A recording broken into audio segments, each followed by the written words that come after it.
एक युवा महिला, जिसका नाम सारा है, देर रात एक ट्रेन स्टेशन पर अकेली खड़ी थी। वह अपने पिता की यात्रा का इंतजार कर रही थी, जो एक लंबी व्यावसायिक यात्रा से लौट रहे हैं। खड़े खड़े सारा बहुत थक गई थी और घर जाने के लिए बेचैन थी। सारा को दूर से एक ट्रेन आती दिखती है। जैसा जैसा वह ट्रेन करीब आता है, वह देखती है कि ट्रेन तो पूरी खाली है, सिवाय इंजन के। वह सोचती है कि यह सब अजीब है, लेकिन वह इस पर ज्यादा ध्यान नहीं देती है। ट्रेन रुकती है और सारा चढ़ जाती है। वह सभी खाली डब्बे में से एक खाली डब्बे बैठ जाती है। कुछ ही मिनटों में ट्रेन चलने लगती है। सारा खिड़की से बाहर देखती है और उसे जल्दी ही नींद आ जाती है। अचानक सारा किसी अजीब आवाज से जागती है। वह आसपास देखती है, लेकिन कुछ नहीं दिखता।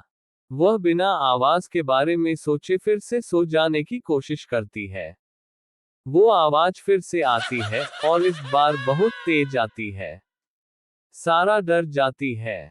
वह उठती है और डब्बे के आगे पीछे देखती है, दरवाजा और खिड़कियां भी बंद थी। वो आवाज अब एक भयानक आवाज में तब्दील हो गई थी। सारा डर से कांप रही थी। वह नहीं जानती थी कि क्या करना है। उस आवाज की चीख अब और तेज हो गई थी। सारा अपने हाथों से अपना कान बंद कर लेती है, लेकिन वह उस आवाज को अभी भी सुन सकती थी। चीखने की आवाज अचानक रुक जाती है। सारा डर की वजह से खामोशी से खड़ी थी। सारा ट्रेन के दरवाजे के पास जाती है और उसे खोलने की कोशिश करती है, लेकिन दरवाजा बंद हो जाता है। वह खिड़की पर जाती है और मदद के लिए चिल्लाती है, लेकिन कोई उसे नहीं सुन सकता था। सारा ये सब देख बहुत डर जाती है। अचानक ट्रेन के डब्बे का दरवाजा खुलता है। सारा डर से चिल्लाती है, क्योंकि दरवाजे में एक आकृति खड़ी है। एक लंबा, पतला आदमी, जिसके लंबे काले बाल और लाल आंखें हैं। वह सारा को देख मुस्कुराता है। उस भयानक आकृति की मुस्कान बहुत डरावनी थी। वो भयानक आकृति सारा की ओर बढ़ता है। सारा पीछे हटती है। आकृति सारा के बिल्कुल नजदीक आकर उसके कान में फुसफुसाता है। वह धीमी स्वर में कहता है, तुम मेरी हो। सारा चिल्लाती है और बेहोश हो जाती है। जब सारा जागती है तो वह खाली डब्बे में अकेली होती है। ट्रेन रुकी हुई होती है और स्टेशन भी बाहर दिख रहा होता है। सारा हड़बड़ा कर उठती है और डब्बे से बाहर निकलती है। सारा स्टेशन से बाहर निकलती है और गलियों में भागने लगती है। वह नहीं जानती कि वह कहाँ जा रही है, लेकिन वह बस वहां से दूर जाना चाहती है। सारा एक गली में मुड़ती है और वहां उसी भयानक आकृति को खड़ी देखती है। वह आकृति उसे मुस्कुराता हुआ देख रहा था। सारा चिल्लाती है और फिर से बेहोश हो जाती है। जब सारा को होश आता है तो वह अपने बिस्तर पर होती है। सारा उठते ही चौंक जाती है। वो सपने में थी।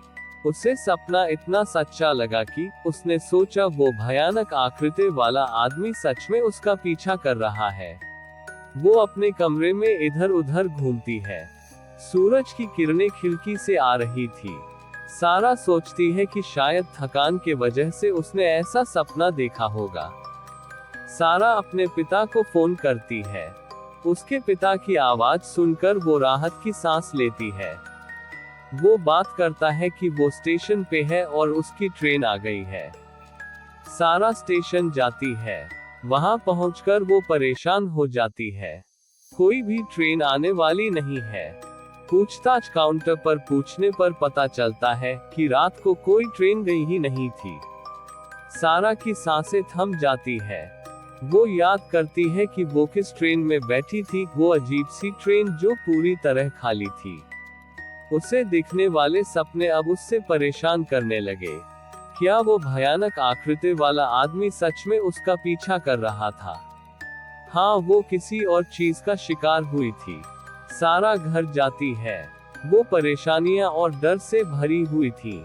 वो अपने आप को बता चुकी थी कि शायद वो ज्यादा थक गई है और इसलिए उससे ऐसी गलती हो गई। पर कुछ दिन बाद सारा को एक अजीब सी चिट्ठी मिलती है।